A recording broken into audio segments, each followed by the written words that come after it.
Bismillahirrahmanirrahim. Assalamualaikum warahmatullahi wabarakatuh. Segala puji bagi Allah yang Maha Pengasih lagi Maha Penyayang.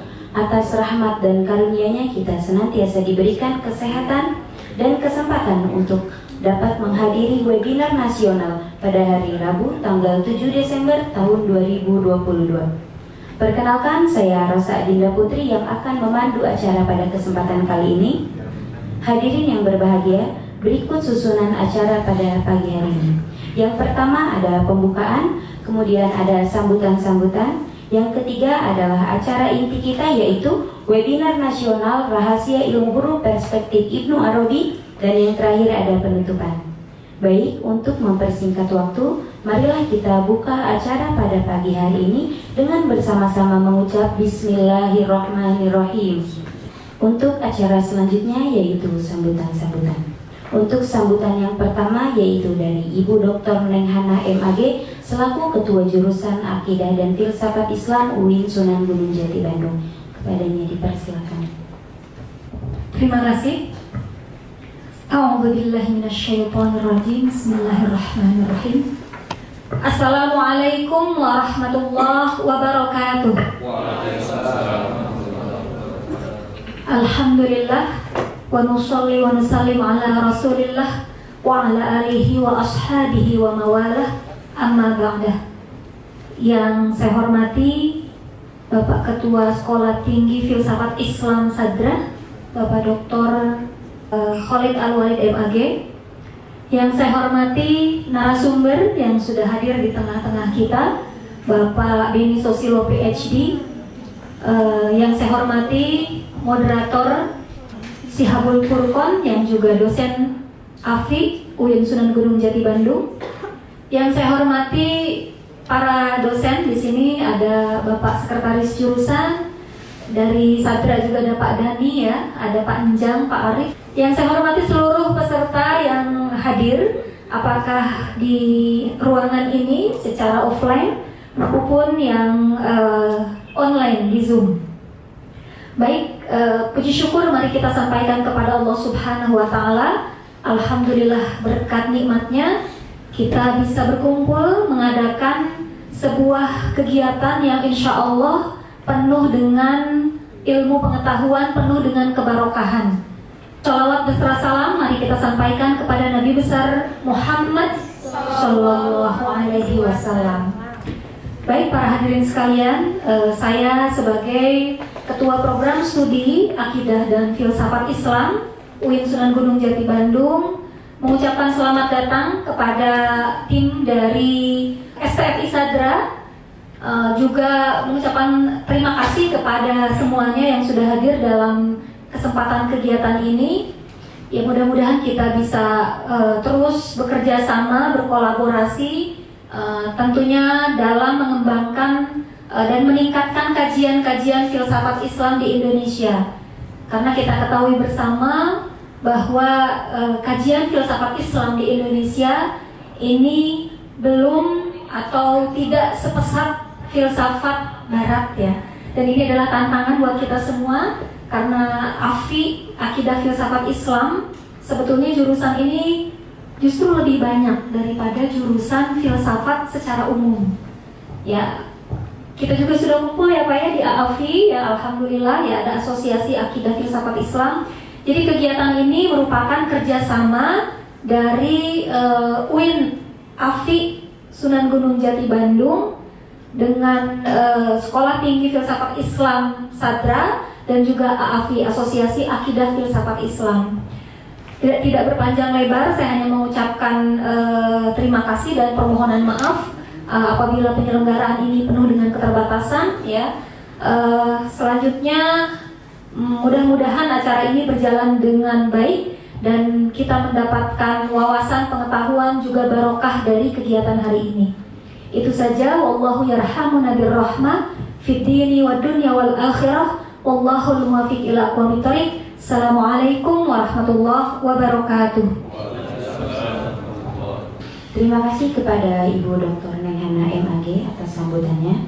Untuk sambutan selanjutnya yaitu dari Bapak Dr. Khalid Al-Walid selaku perwakilan dari STFI Sadra Jakarta. A'udzubillahi minasyaitonirrajim. Bismillahirrahmanirrahim. Assalamualaikum warahmatullahi wabarakatuh. Alhamdulillahi rabbil alamin. Wassalatu wassalamu ala asyrafil anbiya'i wal mursalin Sayyidina wa habibina wa syafi'i qulubina wa maulana Muhammad. Allahumma salli wa sallim wa barik ala Muhammad wa ala sayyidina Muhammad wa ala ahli baiti thayyibin wa tahirin wa ashabihi al-mayamin al-muntajabin. Yang saya hormati, ada senior saya di sini, Bu Dr. Neng Hana. Senior karena cuma saya dan si Habib Furqan yang tidak pakai kacamata di sini. Jadi saya dengan si Habib Furqan itu kira-kira ya satu masalah ya. Alhamdulillah pada pagi hari ini saya kembali ke kampung halaman saya.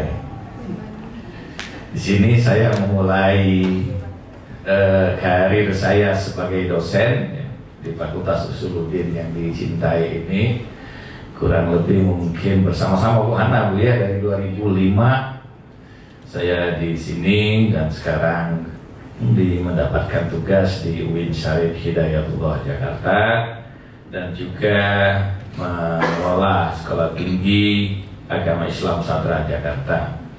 Kalau dulu Sekolah Tinggi Filsafat Islam, tapi karena nomenklatur yang diminta oleh Kementerian Agama, kita melebarkan lebih luas. Karena itu diminta untuk mengubah dari STI itu STAI, walaupun kita tetap fokus utama kita tentu filsafat Islam. Dan sangat bahagia sekali hadir kembali di sini bersama Bu Hana ya, Kaprodi Akidah dan Filsafat Islam Fakultas Usuluddin Sunan Gunung Jati Bandung. Dan juga pada kesempatan ini sengaja saya hadirkan salah satu dosen terbaik di Sekolah Tinggi Agama Islam Sadra Jakarta, Bapak Denny Susilo PhD, yang banyak fokus pada ilmu yang aneh-aneh. Jadi salah satu ilmu aneh yang dibicarakan pada saat ini adalah ilmu huruf. Ini ilmu yang langka sebenarnya dan tidak semua orang juga bisa memahami ya, ilmu huruf ini. Karena setiap huruf itu punya nilainya dan setiap nilai itu punya misterinya masing-masing ya. Huruf itu sesuatu yang sangat misterius sebenarnya ya. Dia sebenarnya tidak lebih dari nafas kita, tapi dari nafas itu membentuk suara, suara itu menghasilkan kata, kata itu menghasilkan makna ya. Makna itu bisa membuat orang emosi, membuat orang jatuh cinta ya, membuat orang sedih, membuat orang bahagia, menghalalkan yang diharamkan hanya dari kata-kata saja. Jadi ini kata-kata menjadi suatu hal yang luar biasa. Huruf itu menjadi suatu hal yang luar biasa ya. Jadi karena itu kita hadirkan di sini dalam sekaligus kita untuk melaksanakan kerjasama dengan Prodi Akidah dan Filsafat Islam Fakultas Usuluddin Sunan Gunung Jati Bandung. Saya sangat bahagia sekali dan ini mudah-mudahan kita selalu melakukan kegiatan kajian ilmiah yang seperti ini, dan saya yakin juga di AFI Bandung juga banyak dosen-dosen yang luar biasa. Nanti juga insya Allah kita dari Sadra mengundang dosen-dosen dari AFI di Usuluddin Sunan Gunung Jati Bandung untuk memberikan juga share pengetahuannya kepada kita semua. Sekali lagi selamat menikmati satu sajian ilmiah ini, dan memang hanya orang-orang yang terpilih saja yang mau belajar filsafat itu ya. Jadi ada beruntunglah Anda sebagai orang-orang yang terpilih, karena orang yang belajar filsafat itu dalam bahasa Arab disebut dengan hakim ya. Dan salah satu nama Allah itu Al-Hakim. Depan kita ada Pak Hakim. Asal pertanda ya, Al-Hakim ya. Iya. Ya, kita terima kasih sekali lagi atas undangannya Bu Hana, dan saya tidak ingin yang lebar karena tentu kita akan memanfaatkan ya Dan saya akhiri, wassalamualaikum warahmatullahi Assalamualaikum warahmatullahi wabarakatuh. Waalaikumsalam warahmatullahi wabarakatuh. Terima kasih kepada Bapak Dr. Khalid Al-Walid atas sambutannya. Baik, tibalah kita di acara inti kita, yaitu webinar nasional Rahasia Ilmu Huruf Perspektif Ibnu Arabi yang akan dipandu oleh moderator kita, Bapak Syihabul Furqon. Sebelumnya akan saya bacakan CV-nya terlebih dahulu. Nama Syihabul Furqon, MAG. Tempat tanggal lahir Sumedang, 6 Maret 1992. S1 Akidah Filsafat UIN Sunan Gunung Jati Bandung tahun 2009 sampai 2013. S2 Religious Studies UIN Sunan Gunung Jati Bandung 2015 sampai 2017. Kandidat Dr. Religious Studies Filsafat Agama UIN Sunan Gunung Jati Bandung 2021 sampai dengan sekarang, menggeluti bidang kepenulisan dan juga penerjemahan. Baik, kepada Bapak Syihabul Furqon. Bismillahirrahmanirrahim.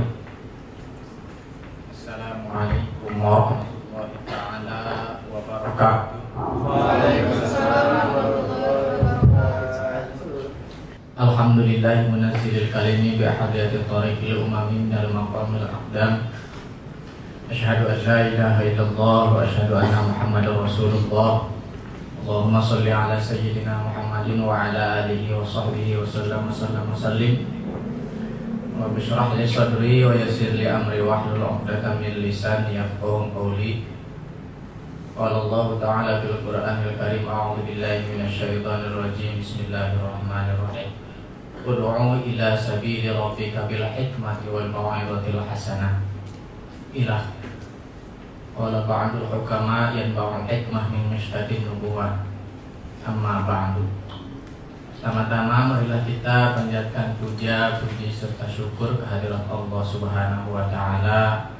Rahmat dan salam Allah semoga senantiasa tercurahkan kepada baginda besar Muhammad sallallahu alaihi wasallam, kepada para keluarganya, kepada para sahabatnya, kepada para tabi'in-tabi'atnya, serta kepada kita semua. Semoga kita semua mendapat syafaat ya Allah ya Rabbal Alamin. Yang saya hormati Bapak Dekan Usuluddin beserta jajaran Wakil Dekan 1, 2, dan 3. Yang saya hormati para alimil ulama, guru-guru saya. Di sini sudah ada guru saya tercinta Ustaz Khalid Al-Walid, guru-guru saya dari Akidah Filsafat, ada Bu Hana, di bawah ada Profesor Beki dan lain-lain. Bersama kita semua sudah ada Bapak Beni Susilo, seorang akbarian dari Sadra, di mana kita hari ini alhamdulillah bersyukur ala ni'amillah kita akan membedah salah satu pemikir Islam, salah satu jenius Islam dalam arena gnosis atau arena mistik Islam. Terutama di sini yang menjadi penting kita bicara Ibnu Arabi, sebagaimana tadi sudah ditekankan oleh guru kita semua Ustaz Khalid. Di sini Ibnu Arabi ini menjadi kajian yang sangat penting karena pada gilirannya Ibnu Arabi akan berdampak luas, terutama akan digunakan secara ekstensif di dalam Mulla Sadra. Dan bukan hanya sekedar itu, di dunia Sunni sendiri Ibnu Arabi meninggalkan banyak jejak, terutama berkenaan dengan ilmu huruf. Pertama kali ketika dikontak oleh Bu Hana untuk memoderatori di sini berbicara ilmu huruf, katanya saya langsung teringat tradisi pesantren. Barangkali ini salah satu ilmu yang kurang dipertimbangkan sebagai ilmu. Kalau kita pertimbangkan lagi apa yang dikatakan oleh Profesor Nasr dalam The Need for a Sacred Science, gitu ya, kebutuhan akan sains sakral, itu sudah saya terjemahkan buku itu dan sudah dibagikan juga secara gratis. Di sini alhamdulillah secara online ada Mas Azam Bakhtiar. Barangkali beliau juga sudah mengikuti salah satu akbarian kesukaan saya yang suka saya ikuti juga. bahwa kalau kita mempertimbangkan sekali lagi ilmu huruf, ini adalah salah satu ilmu yang mana ilmu ini sudah ditinggalkan dan dianggap sebagai bahkan bukan ilmu, gitu ya. Kenapa seperti itu? Karena kalau kita lihatnya dari perspektif Barat yang sudah mulai lazim hari ini, di mana Barat itu mengkotak-kotakkan ilmu, gitu ya, sains. Nah, Profesor Nasr maju ke depan untuk mengingatkan kembali dari dalam bahwa sains di dalam Islam itu termasuk juga sains sakral dalam hari ini, gitu. Nah, termasuk dalam konteks kita hari ini kita bicara tentang huruf. Oleh karena itu, ini menjadi salah satu ilmu yang di dunia Islam dalam ingatan kita ini sangat sebenarnya sangat familiar. Teman-teman yang di pesantren, entah itu pesantren modern atau terutama pesantren tradisional, itu sudah istilahnya itu sudah terbiasa dengan ilmu huruf ini. Cuman memang kurang dilazimkan sebagai ilmu yang serius, gitu. Cuma kalangan-kalangan tertentu saja yang menganggap ini serius. Salah satu contoh yang bisa kita ambil di sini, bahwa kalau ini sekedar sedikit saja, gitu ya.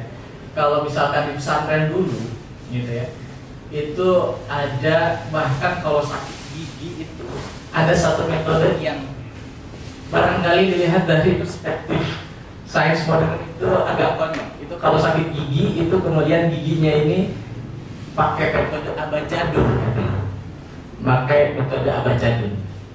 Nah, barangkali generasi muda sekarang mungkin lebih heran, ini maksudnya metode apa? Jadi gigi yang sakit itu diketuk-ketuk pakai metode abajadun.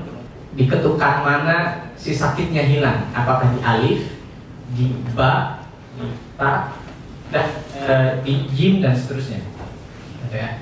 Ini metode abajadun. Dan kalau bicara ilmu huruf, ini kita juga bicara mengenai hisab jumal juga, gitu ya. Hisab jumal ini sangat digunakan sekali di pesantren, terutama para kiai. Guru saya Bu Neng Hana dari Banten itu punya satu kebiasaan yang sangat terkait erat sekali dengan hisab jumal ini. Hisab jumal ini adalah menghitung nama tapi menggunakan huruf, gitu ya. Jadi setiap huruf tadi seperti dikatakan guru kita semua Ustaz Khalid, setiap huruf itu punya nilai numeriknya sendiri, gitu. Kemudian nilai numerik ini punya maknanya sendiri dan seterusnya. Nanti kita akan bahaskan, barangkali nanti Ustadz Benny akan mengelaborasi itu lebih jauh. Tapi singkat saja bahwa ilmu huruf ini dalam khazanah kita sendiri, dalam khazanah Islam, itu bahkan mempengaruhi seseorang bagaimana dia dikasih nama oleh orang tua. Mungkin orang tua kita dulu kalau pengen kasih nama itu nanya sama kiai, sama ustadz. Ustadz, ini saya baru melahirkan anak, misalkan anak saya pengen tabaruk, pengen kasih nama sama ustadz. Itu dihitung setiap huruf, dihitung hisab jumal, gitu ya. Dan bukan hanya sekedar dihitung, nanti dari perspektif Ibnu Arabi nanti ditambahkan kalimah-kalimah thayyibah ke dalamnya. Sehingga apa? Sehingga menjadi tabi'un lil walad, menjadi meresaplah nama itu ke dalam si orang ini, gitu ya, si anak ini. Dan inilah yang kemudian mulai hilang hari ini. Salah satu contoh yang paling kita bisa tangkap dan lihat, kita lihat absensi di kelas. Barangkali Ustaz Benny, Ustaz Khalid, kalau lihat absensi di kelas itu namanya udah macam-macam, gitu ya. Seperti tidak ada wazannya, tidak ada timbangannya dan lain sebagainya. Sehingga seakan-akan tanpa ada pertimbangan, tanpa ada dimensi filosofis, dimensi yang mendalam yang berakar dari ilmu huruf yang memang menjadi salah satu ilmu termisteri, sekaligus juga ini juga ilmu yang paling penting, gitu ya, dalam doktrin dalam Islam, terutama nanti perkembangannya setelah itu Arabi ada Ibnu Turkah dan lain sebagainya. Baik, para hadirin, biasa di depan para hadirin jamaah gitu, para hadirin yang dimuliakan Allah, tanpa mengambil waktu panjang lebar, barangkali kita akan langsung saja balik ke akarnya. Di sini bersama kita sudah hadir Ustaz Beni Susilo. Dari CV beliau kita bisa lihat bahwa beliau ini sangat concern sekali di Ibnu Arabi, diskursus Ibnu Arabi atau Akbarian. Dan beliau hari ini akan membicarakan ilmu huruf kepada kita semua, dan mudah-mudahan apa yang beliau sampaikan itu bukan hanya sekedar sampai di apa yang menjadi panca indera kita atau ingatan kita, melainkan meresap ke dalam hati. Tanpa panjang lebar, saya tidak akan membacakan CV yang panjang ini. Beliau intinya akbarian yang sangat tulen. Di sini saya malu sekali untuk menjadi moderator. Sebenarnya ada banyak senior saya yang lebih layak untuk bicara. Saya serahkan waktu dan tempatnya pada Ustaz Beni Susilo. Terima kasih Mas Wahab. A'udzubillahi minasyaitonirrajim. Bismillahirrahmanirrahim. Yang saya hormati Kaprodi dan Sekprodi Akidah dan Filsafat Islam UIN Sunan Gunung Jati, Ibu Dr. Hana dan Bapak Muhammad MAG. Yang saya hormati Ketua SPAI Sedera dan juga sekaligus Ketua Asosiasi Akidah dan Filsafat Islam Indonesia, Bapak Dr. Khalid Anwalid. Yang saya hormati rekan-rekan dosen di Fakultas Usuluddin, juga rekan-rekan dosen di seluruh Indonesia yang sedang menyaksikan acara ini lewat Zoom, rekan-rekan mahasiswa yang saya muliakan, Assalamualaikum warahmatullahi wabarakatuh.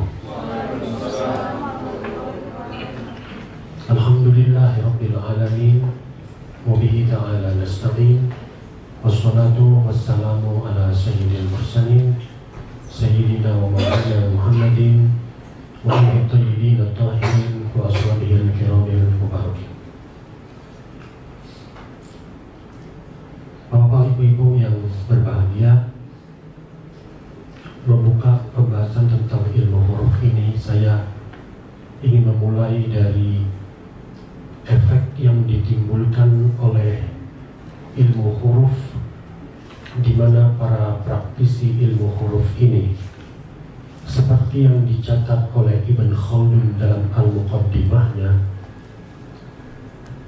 riwayat mengenai efek yang bersifat adikodrati atau khoriq lil adah yang keluar dari para praktisi ilmu huruf ini mencapai derajat mutawatir.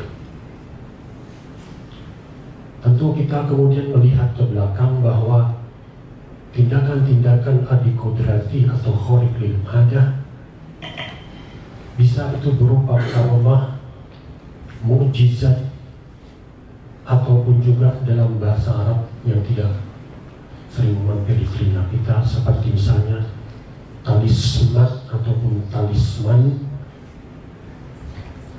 di mana talisman ini menggunakan kekuatan aktif dari ruhaniyah yang ada di langit, yaitu jiwa-jiwa falak ketika mereka bereaksi dengan komposisi tertentu di bumi, atau bereaksi tertentu dengan jiwa-jiwa penerima yang ada di bumi, menimbulkan perbuatan yang khoriq lil adah, melawan kebiasaan. Seperti misalnya menyembuhkan penyakit yang tidak mungkin disembuhkan, penyakit lepra, mencegah datangnya hama tikus. Mereka menulis simbol-simbol tertentu pada waktu tertentu, pada media tertentu, seperti misalnya timah hitam, ditulis kemudian huruf tertentu lalu ditanam di bumi, maka tikus akan menghindar dari tempat tersebut. Ini kerja ahli tolasi. Ada juga istilahnya syahbaza. Syahbaza itu mungkin zaman kita seperti hipnotis. Ada juga nironjat. Nironjat bahasa Persia, yaitu mencampur unsur-unsur tertentu, menimbulkan efek yang lain lagi. Kalau teman-teman pernah menonton film Harry Potter, nah itu ahli nironjat mereka itu. Kotak kucing dicampur dengan hati keledai, dioleskan di mata, bisa melihat yang aneh-aneh misalnya. Nah ini nironjat. Lalu kita bertanya kemudian, apa yang menjadi fondasi terjadinya perbuatan-perbuatan yang melawan kebiasaan tersebut? Para ilmuwan muslim seperti misalnya Al-Baqilani, Fakhruddin Ar-Razi, Ibn Sina, Mullah Sadra, Syekhul Ishraq Suhrawardi, mereka telah menuliskan apa yang menjadi fondasi terjadinya perbuatan-perbuatan luar biasa dari tangan orang-orang tertentu dengan kualifikasi tertentu. Kita lihat saja misalnya dalam kitab Al-Isyarat At-Tanbihat, Syekhul Ra'is Ibn Sina menyatakan bahwa ada 3 fondasi terjadinya perbuatan luar biasa tersebut. Yang pertama adalah kekuatan jiwa manusia. Ini terjadi pada para nabi mengeluarkan mukjizat, ataupun para wali mengeluarkan karomat. Bahkan tukang sihir ketika memproduksi sihirnya, ada yang murni dengan kekuatan jiwa, tidak memerlukan bantuan alat sama sekali. Fondasi yang pertama adalah kekuatan jiwa.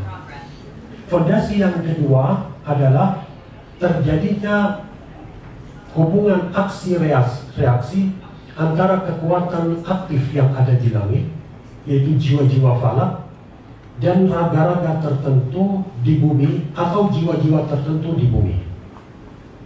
Nah yang kedua ini fondasi bagi tolasim tadi. Tolasim ini mereka dengan riadoh yang singkat, 7 hari misalnya, itu bisa kontak dengan jiwa falak bulan, atau jiwa falak Jupiter, atau jiwa falak Mars, atau jiwa falak Saturnus atau Venus. Lalu kemudian terjadilah perbuatan luar biasa. Dan yang terakhir fondasinya adalah keistimewaan unsur-unsur. Jika kita melihat fondasi yang diberikan oleh Ibn Sina ini, maka tentu kita bertanya, bagaimanakah cara fondasi ini menjelaskan ilmu huruf? Sebab dalam ilmu huruf tidak hanya kekuatan jiwa dari seorang praktisi ilmu huruf, tapi melibatkan huruf-huruf tertentu. Dan huruf tersebut tentu adalah huruf-huruf hijaiyah bahasa Arab, atau huruf Ibrani bagi mereka yang ada di Israel, atau huruf Sanskrit bagi yang ada di India. Mereka sama mengeluarkan efek-efek tertentu. Nah tentu ini kemudian tidak bisa secara falsafi kita jelaskan. Padahal ilmu itu masih beredar di masyarakat kita, terutama di pesantren seperti Mas Tari Basukon katakan. Dan sampai sekarang masih ada kitab-kitab yang beredar dan terkenal. Contoh misalnya ini kitab Syamsul Ma'arif Al-Kubro. Ini rujukan di pesantren. Di YouTube saya melihat ada ustaz yang menyatakan ini kitab induk sihir. Kitab induk sihir.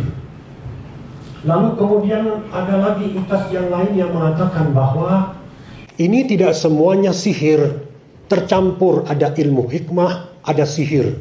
Ini kitabnya ini. Ada peringatan warning, hati-hati bertemu dengan kitab ini. Jangan coba-coba baca.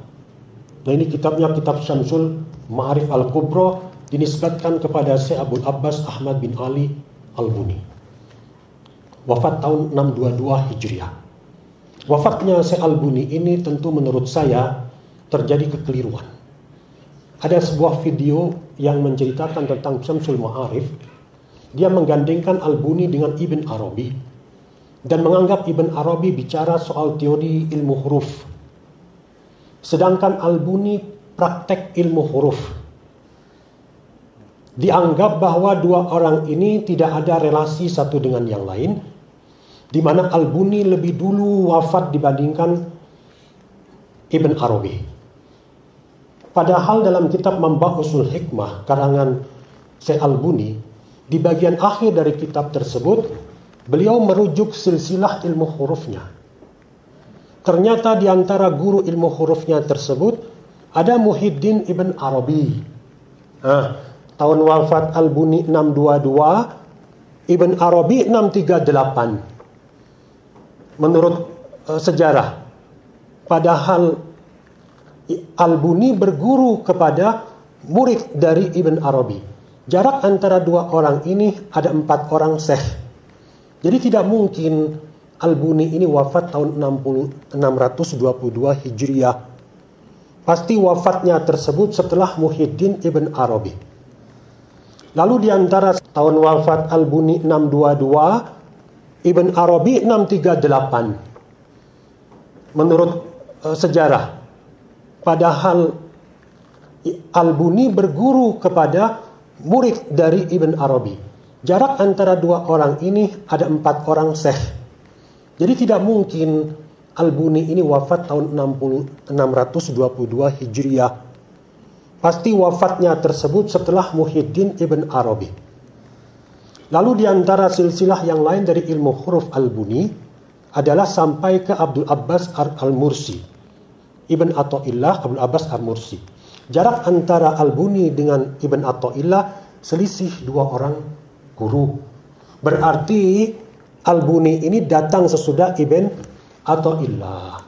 Jadi tidak bermakna kita mengatakan bahwa Ibn Arabi teori, kemudian Al-Buni prakteknya, mereka tidak mengenal satu dengan yang lain. Ada sanad silsilah keguruan antara Muhyiddin Ibn Arabi dengan Syekh Abul Abbas Ahmad bin Ali Al-Buni. Yang terkenal di Indonesia adalah Abul Abbas Ahmad bin Ali Al-Buni. Syamsul Ma'arif Al-Kubra, kitab Mamba Usul Hikmah. Kemudian ada lagi kitab Al-Awfaq yang dinisbatkan kepada Imam Al-Ghazali. Kemudian ada lagi Mujarrabat Ibn Sina. Ibn Sina buat Mujarrabat. Dalam bahasa Persia ada kitabnya Kunuz Al-Mu'zimin, bahasa Persia. Di sana Ibn Sina membagi huruf-huruf tersebut sesuai dengan tabiatnya. Ada api, ada tanah, ada udara, ada air. Filosof Ibn Sina punya kitab yang seperti itu. Kemudian juga ada lagi karangan Muhyiddin Ibn Arabi mengenai keistimewaan waktu-waktu tertentu. Ini Ibn Sina Al-Kubra, ini Majmu'ah Ibn Sina Al-Kubra. Kemudian ada kitab yang juga di pesantren, Syumusul Anwar wa Kunuzul Asrar. Kalau kita perhatikan yang dalam kitab Syumusul Anwar wa Kunuzul Asrar tersebut, karangan Ibn Aj At-Tilimsani Al-Maghribi, terlihat bahwa antara beliau dengan Al-Buni sepertinya tidak ada relasi murid dengan guru, saking berbedanya karya itu. Ada lagi satu lagi yang terkenal, yaitu seorang syekh dari tarekat Sattariyah, Syekh Muhammad bin Khatiruddin bin Bais bin Khwaja Al-Attar, dalam kitab Jawahirul Khams menulis bagaimana ilmu huruf diterapkan di dalam suluk tarekat Sattariyah. Kalau kita baca kitab Jawahirul Khams tersebut, kita akan sampai pada kesimpulan ilmu Syekh Muhammad bin Khatiruddin ini unik. Tidak mungkin ada relasi dengan Al-Buni atau Ibn Hajj At-Tilimsani Al-Maghribi tersebut. Di kita, kitab-kitab itu beredar. Para kiai mempraktekkannya. Santri-santri pun diajarkan ilmu tersebut. Sementara di tempat yang lain itu adalah sihir. Itu khurafat, bid'ah. Bahkan ada mencap bahwa itu kekafiran. Kalau tidak ada dari praktisi akademis seperti kita yang menunjukkan secara ilmiah fondasi dari ilmu huruf tersebut, maka pastilah ini tidak akan selesai. Sehingga harus ada yang meneliti apa fondasi secara akademik dari ilmu huruf tersebut. Nah, jadi saya berangkatnya dari sini, dari problem seperti kita biasa para akademisi.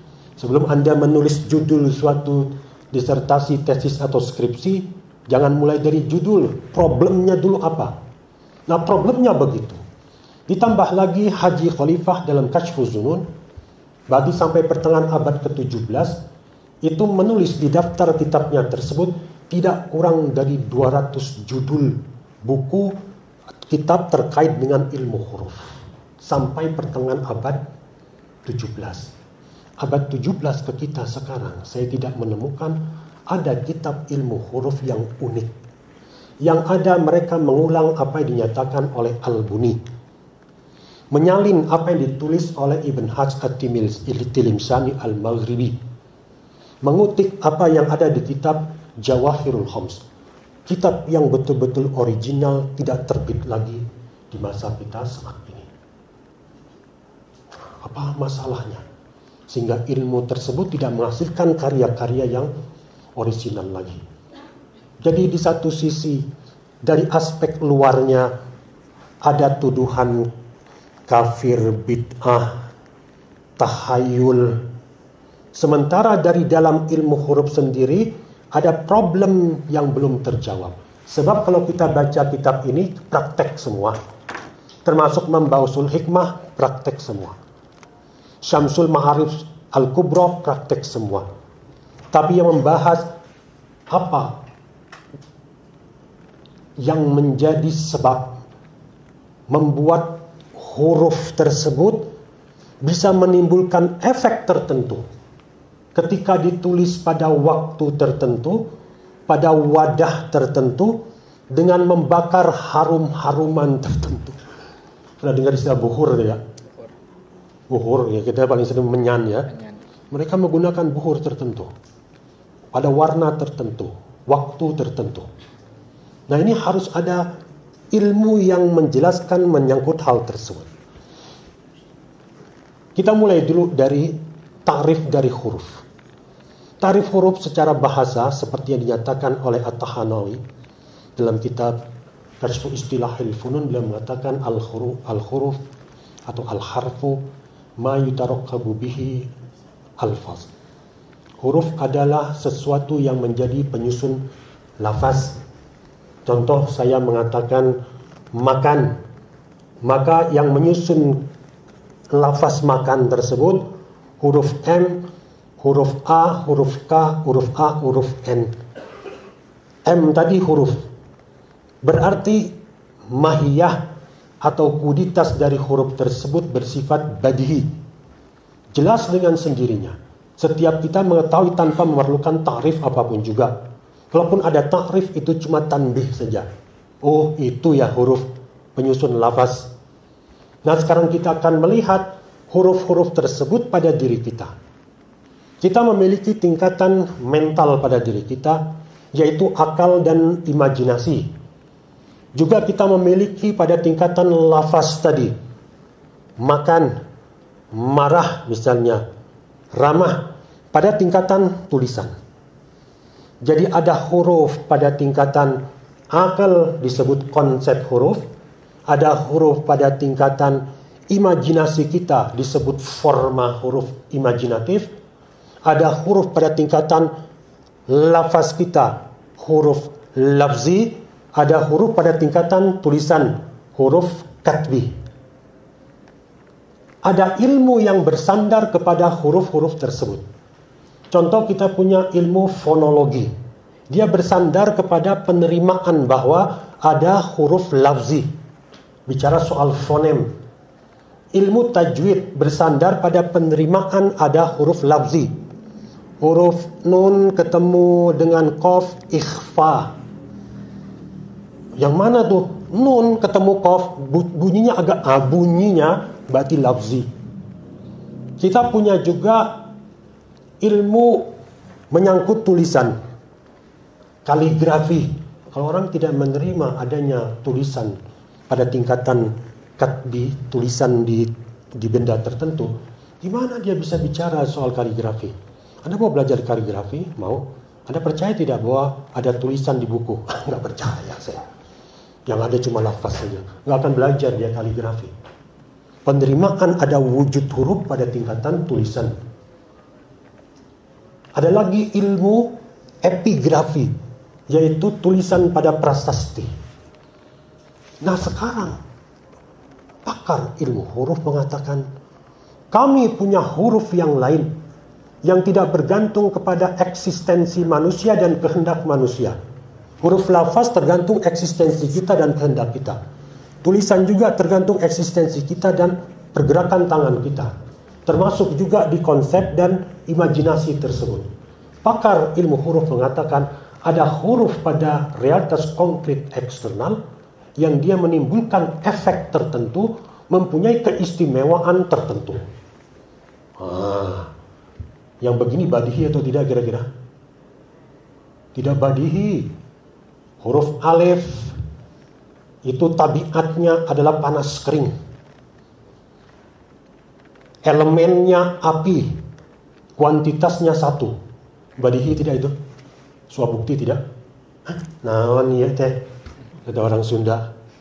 Naon huruf alif teh api, panas kering 1. Berarti ada huruf yang tidak badihi, seperti huruf yang ada dalam konsep kita tadi. Efek huruf semua mengakui. Kita punya konsep marah. Ketika dia turun ke tingkat imajinasi, di sana ada huruf M, A, R, A, H. Kita punya konsep ramah. Ada huruf di sana R, A, M, A, H, tingkat imajinasi. Tapi huruf R, A, M, A, H di imajinasi tidak mewakili konsep ramah.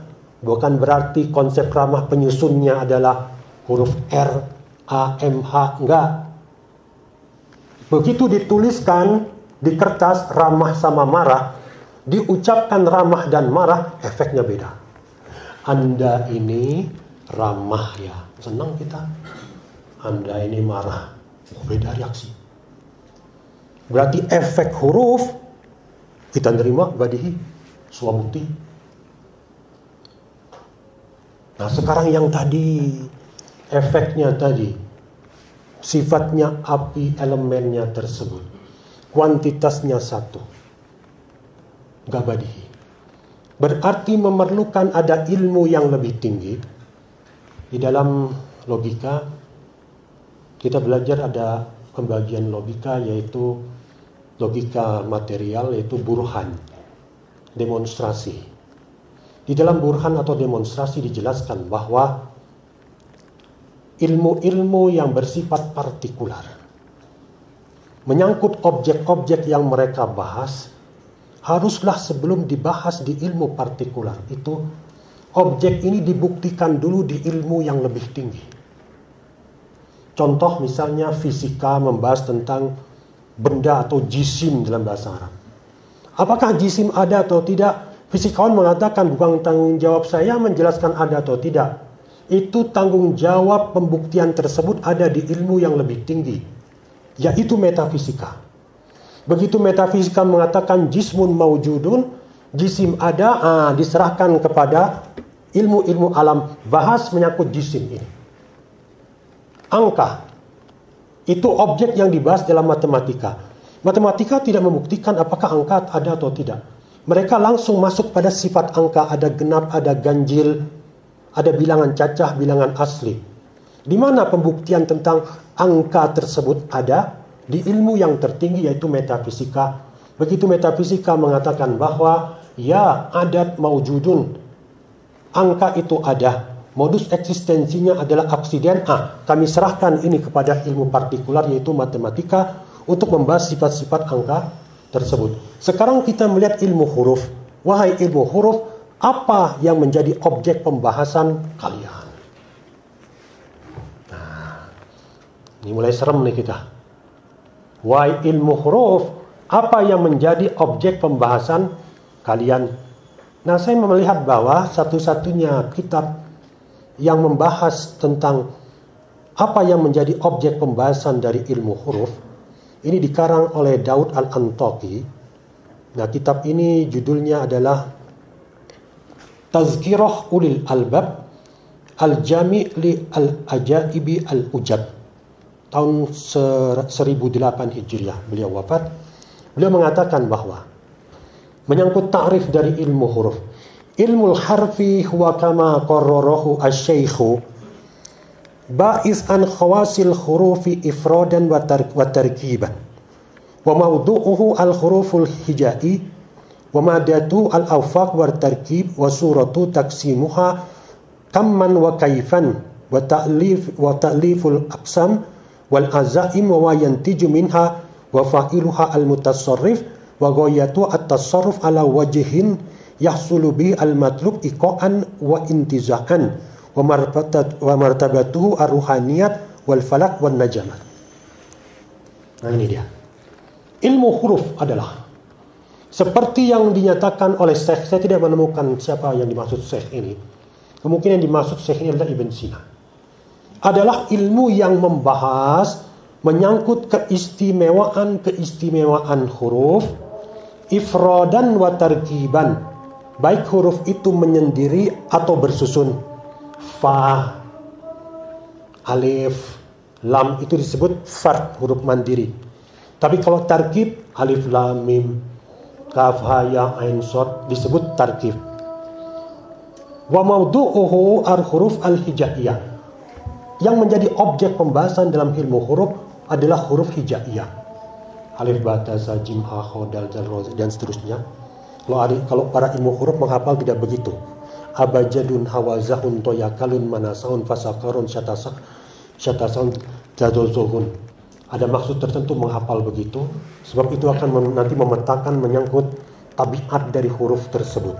Ada huruf nariyah, api, huruf turobiyah, tanah, huruf hawaiyah, udara, huruf ma'iyah, air.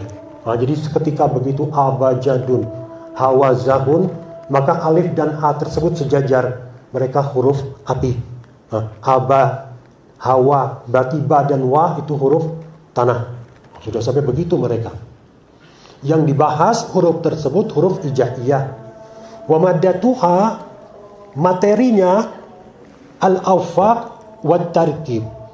Awfaq, bujur sangkar, 3 kali 3. Angka 9 dimuat dalam bujur sangkar tersebut.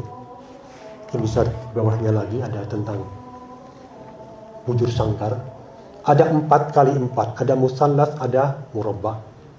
Jadi disebut sebagai awfaq bentuk jamaknya, wafaq bentuk tunggalnya. Wat-tarakib kemudian susunan dari huruf tersebut. Wa suratuhu taksimuha, sedangkan formanya adalah pembagian huruf-huruf tersebut kamman wa kaifan, secara kuantitas dan kualitas. Apa yang dimaksud dengan kam? Kuantitas. Huruf alif itu kuantitas nilainya 1.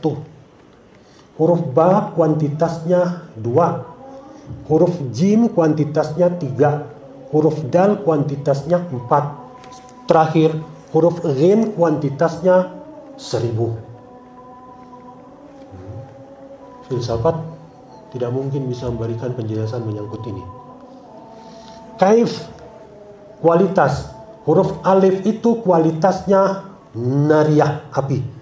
Ba, turobiyah, tanah. Jim, hawaiyah, udara. Dal, ma'iyah, air. Seterusnya sampai dengan akhir huruf tersebut. Nah, kemudian bagaimana membuat sumpah? Qasam itu sumpah. Kepada siapa? Ruhaniyah dari huruf tersebut. Nanti kita akan lihat Ibn Arabi menjelaskan menyangkut ruhaniyah dari huruf tersebut. Kemudian azimat. Apa tujuannya? Tujuannya adalah untuk menstimulasi terjadinya suatu peristiwa. Apa stimulasi peristiwa tersebut? Bagaimana biasa kalau dulu, saya mah tapi nggak pernah praktek ya. Kalau terkenal pesantren itu ilmu pelet atau pengobatan misalnya, atau mencegah terjadi suatu peristiwa. Jangan sampai tikus masuk ke kebun. Kemudian penyakit ini ada, bagaimana menghilangkan penyakit tersebut? Mereka tulis di piring berwarna putih dengan tinta za'faron. Lalu kemudian dituang dengan air mawar pada jam tertentu, hari tertentu, diminum airnya tadi untuk menghilangkan penyakit tertentu. Jangan salah, jangan kamu tulis di hari Selasa dan hari Sabtu. Nah, ada maksudnya. Nah, jadi mendatangkan peristiwa atau mencegah peristiwa terjadi. Tingkatan atau wilayah kerja ilmu huruf tersebut ruhaniyah ataupun malaikat. Wal falak, falak di zaman dulu mereka menyebut bulan itu falak, matahari juga falak, planet Saturnus falak, planet Jupiter falak juga. Nah, kalau kita sekarang kalau bulan itu bukan termasuk planet ya, dia termasuk bulan, bukan planet tertentu. Tapi ini zaman dulu. Wan najamah dan bintang-bintang. Baik, sekarang kita akan melihat, berarti asumsi epistemologis, asumsi ontologis, dan asumsi kosmologis ilmu huruf ini berbeda dengan asumsi epistemologis, ontologis, dan kosmologis ilmu fonologi, ilmu tajwid, ilmu kaligrafi, ilmu epigrafi. Dia punya asumsi epistemologis sendiri, ontologis sendiri, dan kosmologis sendiri. Nah, filsafat begitu bertemu dengan huruf, mereka hanya bisa mengatakan bahwa kalau yang huruf dalam akal atau di dalam imajinasi itu kualitas jiwa, kaif nafsani. Kalau di ucapan itu adalah kaif al-masmu, kuantitas objek pendengaran. Kalau tulisan, kan ada lurus, ada bengkok, itu adalah kaif al-mukhtassah bil kammiyah, kualitas yang dikhususkan untuk kualitas. Filsafat sampai di sana. Jadi menyangkut ilmu huruf memiliki cara kerja malaikat-malaikat, falak ataupun bintang-bintang. Kemudian ada bujur sangkar ajaib, huruf ba misalnya tanah dan sebagainya. Filsafat menyerah. Nah, sekarang ilmu mana yang bertanggung jawab kalau begitu? Kalau ilmu yang tertinggi filsafat sudah menyerah. Rupanya ada ilmu lain yang mengklaim sebagai ilmu tertinggi, yaitu ilmu al-irfan an-nazari atau tasawuf falsafi atau irfan teoritis, seperti yang dinyatakan oleh Ibn Turkah dalam kitab Tanhid al-Qawaid. Mereka mengargumentasikan bahwa ilmu kami ini ilmu yang tertinggi, bahkan mengalahkan ketinggian dari ilmu filsafat, sebab kami membahas menyangkut mutlaqul wujud. Mutlaqul wujud itu wujud apapun juga. Irfan nazari atau tasawuf teoritis tersebutlah yang bisa kemudian menjelaskan objek yang dibahas dalam ilmu huruf tersebut. Di dalam irfan nazari ataupun tasawuf falsafi tersebut, para urafa meyakini bahwa huruf tersebut adalah berbagai derajat atau berbagai tingkatan dari tajalli, manifestasi Allah Subhanahu wa Ta'ala, mulai pada tingkatan yang tertinggi yaitu pada tingkatan asma ilahi. Seperti yang dijelaskan oleh Al-Jili, bahwa huruf hakikoh itu adalah asma ilahi tersebut. Di bawahnya lagi ada tingkatan huruf pada derajat entitas permanen atau a'yan sabitah. Di bawah lagi ada huruf tingkatan tajalli pada alam ruhaniyat, baik jabarutiyah maupun malakutiyah. Di bawahnya lagi ada tingkatan huruf merupakan tajalli ilahi pada alam imajinal, alam barzakh. Dan di bawahnya lagi ada tajalli ilahi menyangkut huruf tersebut pada alam materi, alam maddah, sampai kemudian alam yang mencakup keseluruhan tersebut yaitu alam insan. Jelas bagi para urafa. Apakah ada huruf yang real pada realitas konkret eksternal yang tidak bergantung pada eksistensi manusia dan kehendak manusia? Ada. Manifestasi ilahi tidak bergantung kepada keberadaan manusia, tidak bergantung kepada kehendak manusia. Huruf itu tajalli dari Al-Haq Subhanahu wa Ta'ala pada tingkatan asma ilahi, di bawahnya a'yan sabitah, di bawahnya alam ruhaniyah ataupun alam jabarut, di bawahnya lagi ada alam imajinal ataupun alam malakut, di bawahnya lagi ada alam maddah, dan terhimpun semuanya pada alam insan. Enggak jadi masalah bagi kami, kata para urafa. Urafa pun juga mengakui adanya epistemologi berbasis kepada kasyaf. Kasyaf ini yang bisa melihat kemudian manifestasi tersebut pada berbagai tingkatan alam tadi. Baik kasyaf tersebut kasyaf suri, kasyaf formal, ada bentuknya. Ini terkenal di masyarakat kita. Kita suka kagum dengan orang yang memiliki kasyaf suri, kasyaf formal. Ini saya melihat di pojok itu ada sosok bayangan pakai jubah putih, dia tersenyum dalam keadaan sadar. Itu kasyaf suri. Terus apa maknanya? Nggak tahu, saya cuma takut saja. Disebut kasyaf suri yang tidak memiliki makna, tidak ada faedah sama sekali. Sementara kita menganggap kasyaf suri itu hal yang luar biasa. mengetahui peristiwa dulu, sedang, dan akan datang, bagi kita itu luar biasa. Bagi para urafa, kasyaf suri yang tidak memiliki kasyaf maknawi di baliknya tidak memberikan faedah apapun juga. Nah, ada kasyaf maknawi, menangkap makna, baik itu makna tadi di alam asma ilahi, a'yan as-sabitah, maupun makna di alam jabarut tersebut. Ini fondasi epistemologi yang bisa diterapkan untuk memahami ilmu huruf. Kemudian juga tadi basis kosmologinya. Basis kosmologi tersebut pengakuan menyangkut adanya 5 alam. Alam a'yan sabitah, alam jabarut, alam malakut, alam materi, alam maddah, dan alam insan. Pengakuan terhadap 5 alam ini membuat ilmu huruf menjadi mungkin untuk dipahami dan mungkin untuk diterapkan. Kenapa saya membawa kepada pemahaman ini? Ini menjadi jembatan bagi kita untuk masuk kepada Ibn Arabi. Sebab Muhyiddin Ibn Arabi lah orang yang pertama dianggap telah menyusun ataupun membuat terjadinya ilmu irfan nazori tersebut. Tasawuf teoritis atau tasawuf falsafi. Pembahasan menyangkut masalah wahdatul wujud, tajalli dan sebagainya ada sebelum Ibn Arabi, tapi belum tersusun dengan baik. Istilah-istilah belum dibakukan, prinsip-prinsip belum dibakukan, masalah-masalah pun juga belum dibakukan. Dimulai dari Ibn Arabi lah kemudian mulai dibahas masalah tersebut. Dan saya melihat bahwa ternyata benar Ibn Arabi lah yang kemudian pantas untuk dijadikan pandangannya menjelaskan bagaimanakah cara kerja dari ilmu huruf ini. Ini pengantar ini. Baru sampai Ibn Arabi kita.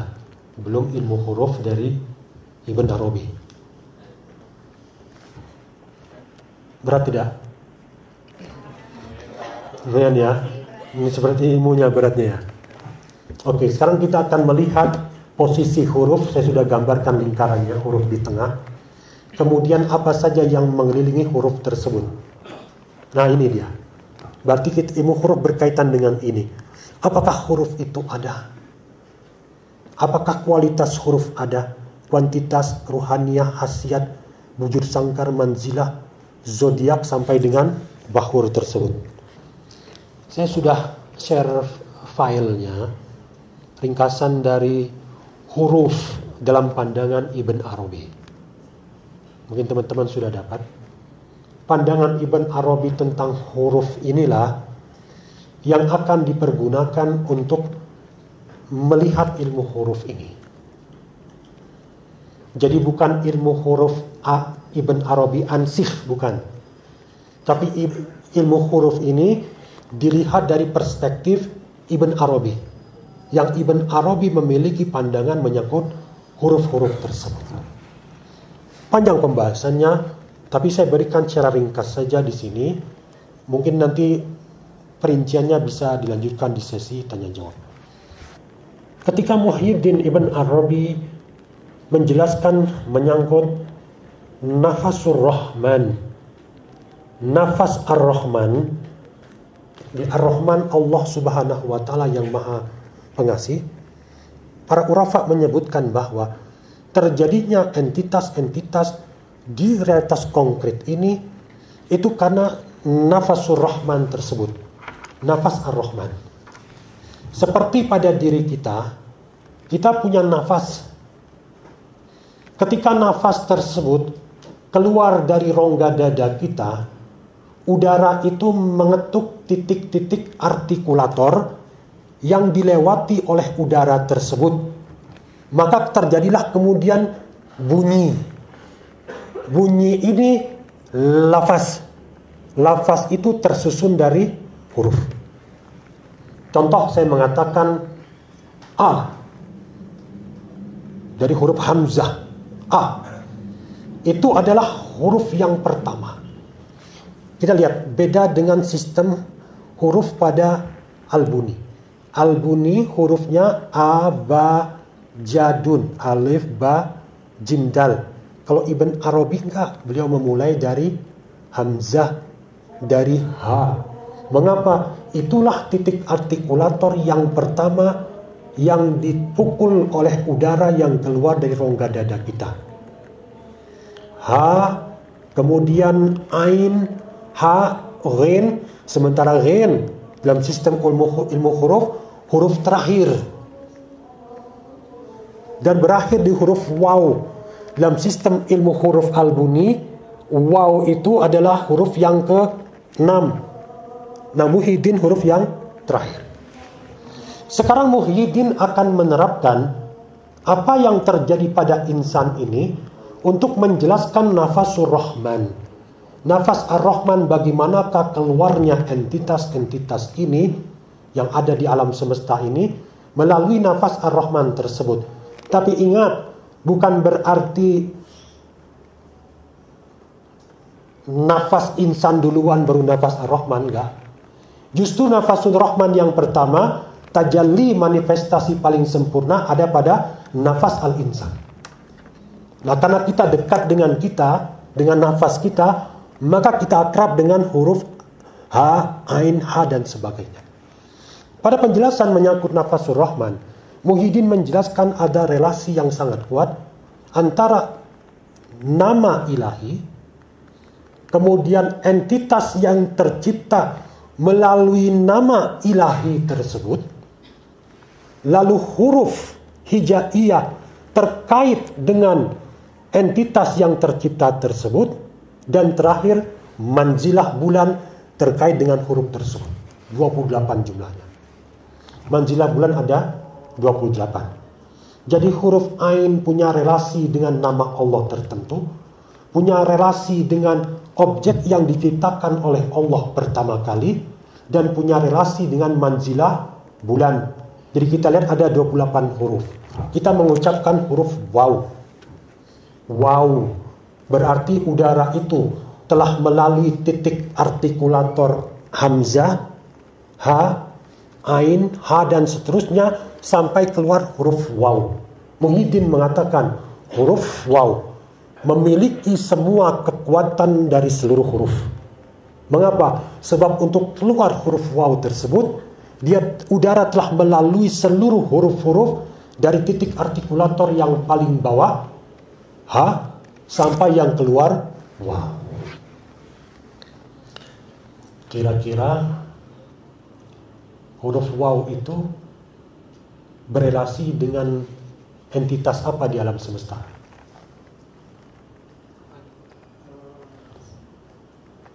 Insan, manusia.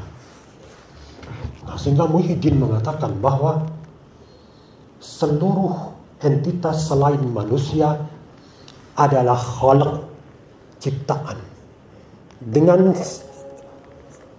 karakteristik-karakteristik tersendiri. Sementara manusia, dia memiliki seluruh kesempurnaan wujud yang ada di alam ini. Dia tidak cuma khalq, tapi dia juga al-haq, al-makhluk bihi, al-haq yang tercipta dengan al-haq tersebut. Nah, ini susah memahaminya, tapi telan saja dulu, nanti mudah-mudahan paham. Tapi saya ingin menyampaikan bahwa itu maksud dari Muhyiddin, bahwa pada kita manusia terhimpun seluruh kekuatan wujud tersebut. Jadi kita kecil, tapi seluruh wujud ini terhimpun pada diri kita. Itu satu. Disebut bahwa kalimat Allah, yaitu nafasur Rahman, yang membuat terjadi entitas tersebut, terhimpun kesempurnaan semua entitas tersebut pada insan. Sehingga nafasur Rahman, qaul, ucapan yang bersifat kauni penciptaan tersebut, semua kekuatannya tadi ada pada insan. Sekarang apakah cuma itu dimiliki insan? Muhyiddin menambahkan bahwa karena kepada insan diturunkan Al-Quran, dan itu qaul, firman Allah, yang qaul tersebut berarti ucapan, maka berarti pada insan ketika kita mengucapkan huruf Al-Quran, maka terhimpun pada diri kita dua kekuatan. Yang pertama adalah qaul kauni atau takwini. Yang kedua qaul tasyri'i atau Qur'ani. Jangan sembarang sama insan. Tidak heran orang yang mencapai makom tertentu dari kesempurnaan kewalian yang kita sebut sebagai kumal, para wali-wali sempurna. Bahasa kita orang Sunda mah saucap jadi. Eta orang teh saucap jadi euy. Kira-kira begitu. Saya cukup lama di Sunda. Nah, yang eta leres. Yang tadi masalah itu. Saya SMA di sini di Sunda saya mah. Leres. S1 juga di sini. Nyari Sunda mah sedikit-sedikit bisa lah. Nah, jadi kumal. Jadi kita belum sempurna. Kita baru insan, tapi punya bakat untuk menjadi insan yang kamil, yang sempurna tadi. Nah, tapi yang sedang saya garis bawahi di sini bahwa benar ada huruf pada realitas konkret eksternal yang tidak terpengaruh oleh keberadaan kita dan kehendak kita. Bahkan insan termasuk juga huruf pada realitas eksternal tersebut yang dinisbatkan kepada huruf waw, tapi kadang Muhyiddin menisbatkan kepada huruf mim insan. Pas menulis tesis saya berpikir, mengapa kadang beliau mengatakan mim insan, terus waw juga insan. Begitu lihat penjelasannya, ternyata Muhyiddin menjelaskan huruf waw tersebut adalah makomat. William Chittick kemudian menjelaskan bahwa mengapa huruf mim dan waw tersebut tidak kita katakan kontradiktif, sebab di huruf waw tersebutlah terjadinya jalan kembali insan itu menempuh makom-makom menuju Allah. Jadi huruf mim, huruf waw, dua-duanya tentang insan, yaitu tentang kita. Nah, jadi huruf ada realitas eksternal dan kita manusia huruf yang paling kuat. Lafaz kita, lafaz yang paling kuat di alam semesta. Mengapa demikian? Sebab pada diri kita terkandung kekuatan seluruh wujud yang ada di alam semesta dan kekuatan firman Allah Subhanahu wa ta'ala. Muhyiddin landas menjelaskan menyangkut malaikat-malaikat huruf. Ketika beliau menjelaskan menyangkut huruf al-muqatta'ah, alif lam mim, alif lam ra, toha, kaf, ha, ya, ain, shad, ha, mim, ain, sin, qaf. Huruf-huruf itu kalau kita penggal-penggal dan kita buang yang berulangnya, maka cuma ada 14 huruf. 14 huruf ini di dalam ilmu hikmah disebut huruf-huruf bercahaya. Ketika menjelaskan menyangkut huruf-huruf bercahaya tersebut, Muhyiddin mengatakan bahwa ada huruf muqatta'ah itu yang sendiri. Ada hurufnya yang 2. Ada hurufnya tersebut 3. Ada yang 4, ada yang 5. Dan huruf tersebut memiliki malaikat-malaikat penjaga. Kekuatan huruf tersebut, kata beliau, kerja huruf tersebut bukan dari bentuk hurufnya, tapi dari ruhaniyah, yaitu malaikat huruf tersebut. Jadi bukan dari syakalnya tadi, tapi dari ruhaniyah, yaitu malaikat huruf tersebut.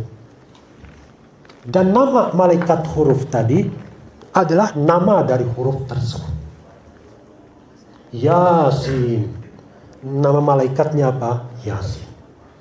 Toha, nama malaikatnya adalah Toha. Shad, nama malaikatnya Shad. Ibn Arabi mengatakan bahwa aku bertemu dengan malaikat-malaikat tersebut pada satu kesempatan. Mereka mengajarkan kepadaku ilmu yang aku tidak ketahui sebelumnya. Dan mereka adalah guru-guruku dari kalangan malaikat. Coba. Keren tidak itu? Keren. Ketemu dengan malaikat namanya Toha, mengajarkan ilmu menyangkut rahasia Toha tersebut.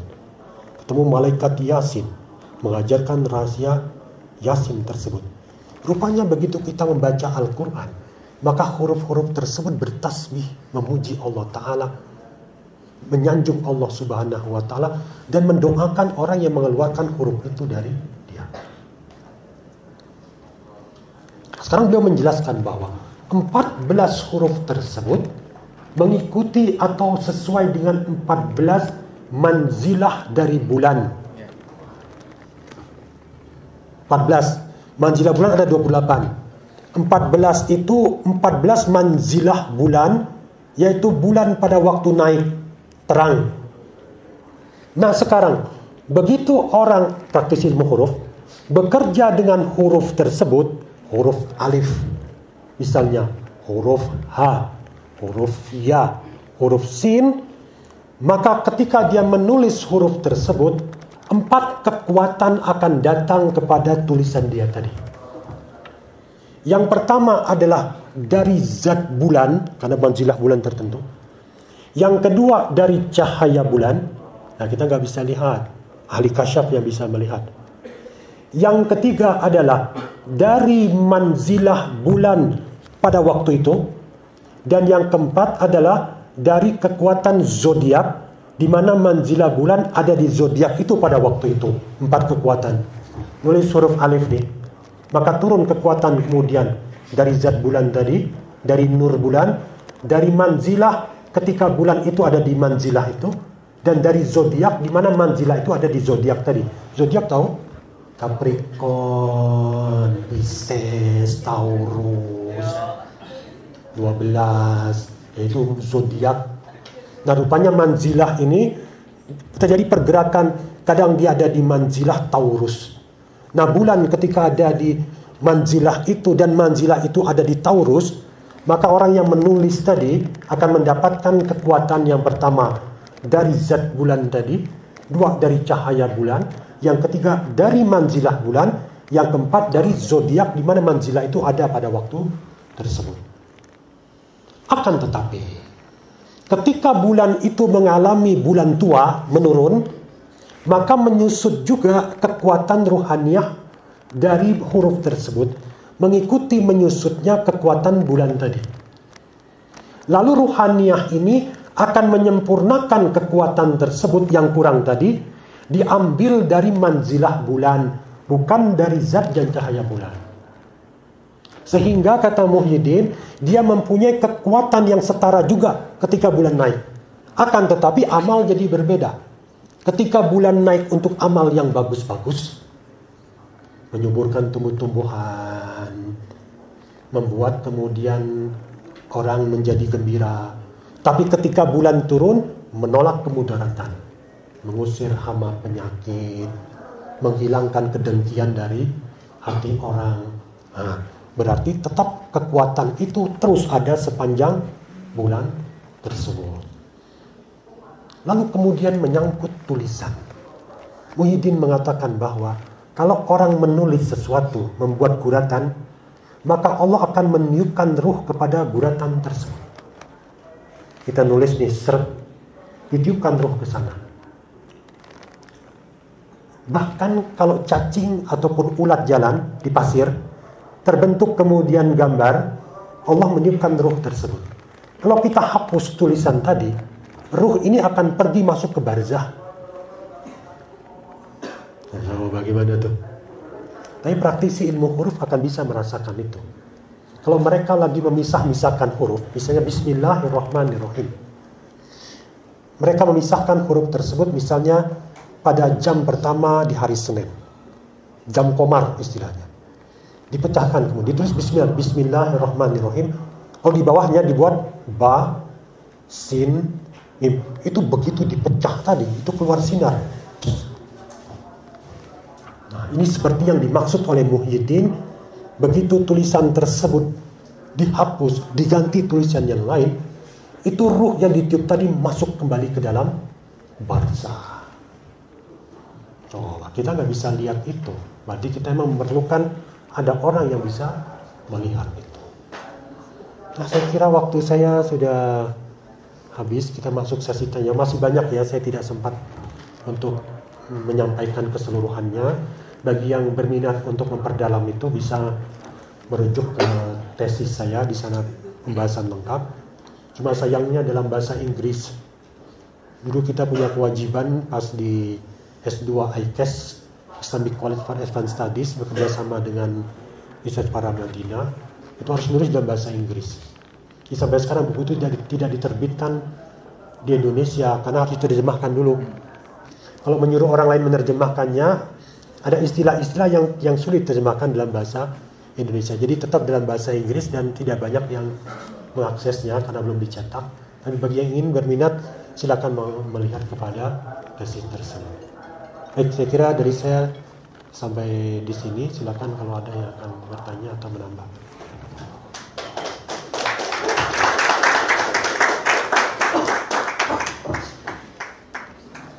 Bismillahirrahmanirrahim. Assalamualaikum warahmatullahi wabarakatuh. Waalaikumsalam warahmatullahi wabarakatuh.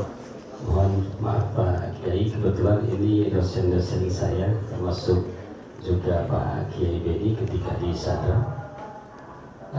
Ada beberapa hal dan terus terang saya tertarik dengan bahasan ini, dan jujur saya baru sekarang mungkin ya mendengar tentang ilmu huruf ini. Begini Pak Kiai Beni, ketika tadi melihat dari paparan Pak Kiai Beni tentang huruf, ada beberapa hal yang ingin saya tanyakan di sini. Pertama adalah ketika huruf-huruf itu ada, dengan berbagai penjelasannya itu, apakah huruf-huruf itu adanya itu bersamaan baik secara zat ataupun secara zaman? Karena ketika melihat tadi urutan-urutan huruf, kenapa harus ini dulu, walaupun tadi ada arti tersendiri sebagaimana yang diterangkan oleh Ibn Arabi. Jadi apakah dia adanya secara bersamaan atau tidak, baik secara zat ataupun secara zaman? Dan kalau bersamaan, kenapa diurutkan seperti itu? Ada urutan perbedaan antara huruf hijaiyah dengan huruf yang tadi ada di slide. Itu pertama. Yang kedua, ketika kita berbicara alam misalnya atau alam imajinal, di mana dalam alam itu bisa saja kita membayangkan huruf yang kita sendiri tidak tahu artinya apa huruf itu. Karena di alam imajinal itu adalah alam yang segitu luasnya. Jadi dia bisa menampung apapun yang kita persepsi atau kita bayangkan atau kita imajinasikan. Huruf itu misalnya ada dan kita sendiri tidak tahu, entah berantara tentang huruf itu, bagaimana posisi huruf itu. Dan yang ketiga, ketika misalnya huruf itu berpengaruh terhadap jiwa seseorang, apakah seseorang itu ada dalam tingkatan jiwa al-kamilun atau jiwa al-mutawasitun atau jiwa al-naqisun, sementara nama dari si orang itu sama. Misalnya seseorang yang dinamai Muhammad itu diharapkan mempunyai jiwa al-kamilun, tetapi pada kenyataannya ada yang namanya Muhammad, dia punya jiwa al-naqisun. Artinya bagaimana pengaruh huruf-huruf ini terhadap jiwa seseorang sehingga mempunyai tingkatan jiwa yang berbeda. Mungkin itu saja Pak Kiai Beni. Terima kasih atas kesempatannya. Assalamualaikum warahmatullahi wabarakatuh. Waalaikumsalam warahmatullahi wabarakatuh. Baik, terima kasih atas pertanyaannya. Baik, yang pertama, apakah huruf ada secara zaman atau bagaimana?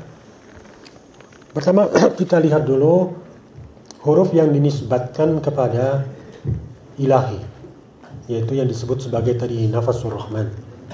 Nah, huruf nafasur rahman ini kalau kita perhatikan seperti yang dijelaskan lebih terperinci menyangkut referen atau misdak dari huruf oleh Abdul Karim Al-Jili ketika menguraikan menurut yang muskil ataupun yang susah dipahami dari kitab Futuhat. Beliau memberikan berbagai tingkatan dari huruf. Ada huruf disebut huruf hakiki, tingkatan asma ilahi. Ada huruf pada derajat a'yan as-sabita, entitas permanen. Ada huruf pada tingkatan alam jabarut, alam ukul. Ada huruf pada tingkatan alam malakut, alam misali atau alam barzah tersebut. Berarti kalau huruf pada tingkatan ini, tingkatan asma ilahi, a'yan as-sabita, alam jabarut, kemudian alam misali atau alam malakut tersebut, di sini tidak ada zaman. Zaman itu mulai di alam materi, alam maddah, Mengapa zaman dimulai di alam maddah? Sebab zaman ataupun waktu itu merupakan kelaziman dari gerak ataupun harokah. Sementara harokah ataupun gerak tersebut itu merupakan kelaziman dari jisim. Karena jisim menempati posisi tertentu, maka pasti akan terjadi kemudian gerak tertentu.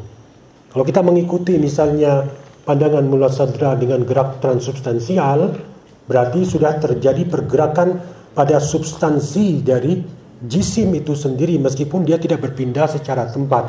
Ketika terjadi harokah ataupun gerak itu terjadi zaman. Jadi zaman ada di alam materi kita. Nah sekarang apakah ada huruf ilahi yang terjadi secara zaman? Tentu di penciptaan di alam materi pun adalah huruf-huruf ilahi. Bahkan kita pun ketika mengucapkan lafaz tertentu termasuk misdaq, referen kata Al-Jili dari tingkatan huruf ilahi tersebut. Berarti sebagian huruf ilahi ada yang tidak terikat zaman, sebagian terikat zaman. Nah sekarang apakah huruf tersebut tercipta seketika? Yang tidak terikat zaman tentu tidak ada gerak, tidak ada zaman di sana. Secara seketika, secara daf'i. Tapi yang mengikuti zaman sesuai dengan zaman tersebut.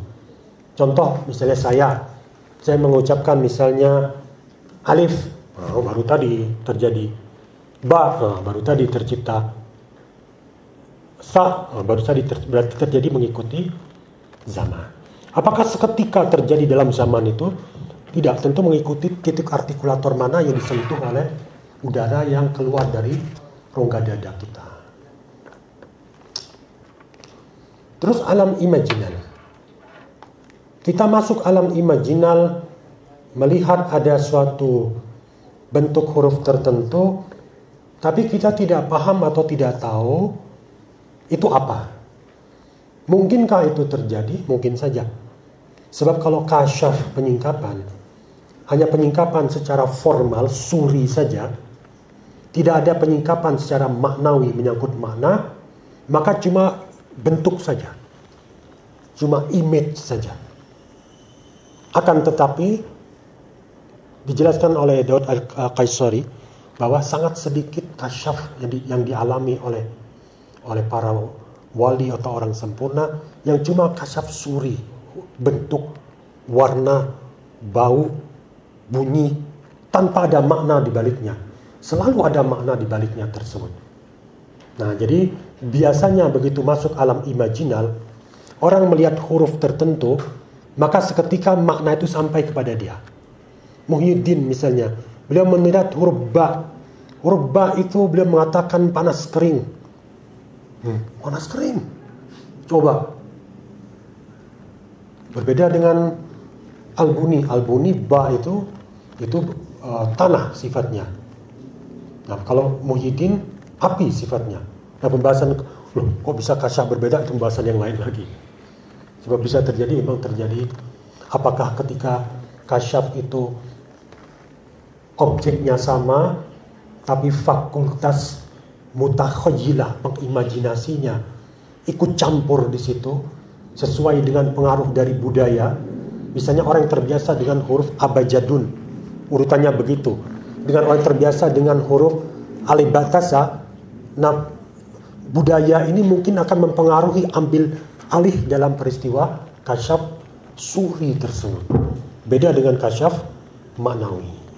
Jadi mungkin orang masuk alam imajinal tapi tidak paham kalau tidak diiringi oleh kasyaf maknawi. Tapi umumnya bagi mereka yang masuk alam imajinal karena sudah jiwanya sudah suci, akan diiringi oleh kasyaf secara maknawi. Dia akan memahami makna tersebut. Yang terakhir, nama ya. Apakah nama tersebut memberi pengaruh tidak pada seseorang? Wah, seperti tadi ya, nama datang ke kiai dihitung dan sebagainya. Ilmu huruf ada dua. Satu ilmu huruf yang dia bersifat pasif. Jadi misalnya ada orang, nama kamu siapa? Nama saya Hadi. Oh, huruf H, huruf alif, huruf dal, huruf ya. Huruf A api, huruf alif api, huruf dal air, huruf ya udara. Oh, kamu dominannya api. Oh, kamu ini kayaknya punya sifat-sifat pemarah, tapi masih bisa dia tradisi ada air di sana. Kamu ini angin-anginan kayaknya. Oh, karena itu saya sarankan kamu berzikir mengimbangi api itu dengan zikir tertentu. Nah ini, ketika dia sedang memproyeksikan tadi membaca orang dengan huruf tadi, ini pasif. Tapi ketika dia mengatakan saya akan ajarkan kamu zikir tertentu, ini aktif. Meng-create sesuatu agar terjadi pada seseorang. Nah, ilmu huruf yang sedang saya bahas ini tipe yang kedua. Meng-create peristiwa terjadi. Sebab saya maksudnya melihat kadang yang tadi terlalu besar probabilitasnya, karena bisa jadi nama orang sama, sifatnya sama, padahal itu tidak bisa terjadi begitu. Nama kamu siapa? Hadi. Nama kamu? Hadi. Kalau kalian sama sifat, nggak bisa. Nah, jadi itu terlalu terlalu global. Nah, yang ilmu huruf yang sedang saya bahas ini yang meng-create suatu peristiwa. Tapi ada tidak ilmu huruf yang seperti tadi? Ada. Muhyiddin itu menjelaskan saya bisa meramalkan ataupun menetapkan jatuhnya Konstantinopel berdasarkan alif lam mim pada surat Rum. Itu beliau bikin tuh hitung-hitungannya sampai tahun jatuhnya Konstantinopel dengan otak-atik ilmu huruf yang tadi, yang pasif tadi. Angka ini tambah ini dibuang sekian, dapat tahun jatuhnya Konstantinopel. Jadi kalau nama kamu siapa? Muhammad. Nah, orang tuanya berikan nama Muhammad dengan harapan tadi. Ini di luar pembahasan ilmu huruf. Sebab Muhammad di sana bersifat tibar kita. Kadang namanya Muhammad tapi kelakuannya 180 derajat dibandingkan Nabi Muhammad Sallallahu Alaihi Wasallam. Jadi kalau nama kita istilahnya ditempelkan. Tapi kalau nama ilahi itu realitas konkret eksternal. Isim nama itu adalah zat maha sifatin khosoh, zat dengan sifat tertentu. Sementara nama kita tibar ditaruh pada diri kita dengan harapan. Tapi kalau nama ilahi itu realitas eksternal. Bahwa aksara itu dalam salah satu referensi saya baca bahwa aksara itu adalah sistem tulisan. Nah, sementara pertanyaan saya adalah apakah huruf dengan aksara itu berbeda atau sama? Kemudian kalau aksara itu sistem tulisan, apa bedanya lagi dengan ejaan gitu? Itu yang ingin saya tanya. Saya masih ada antara tiga terminologi itu masih membingungkan.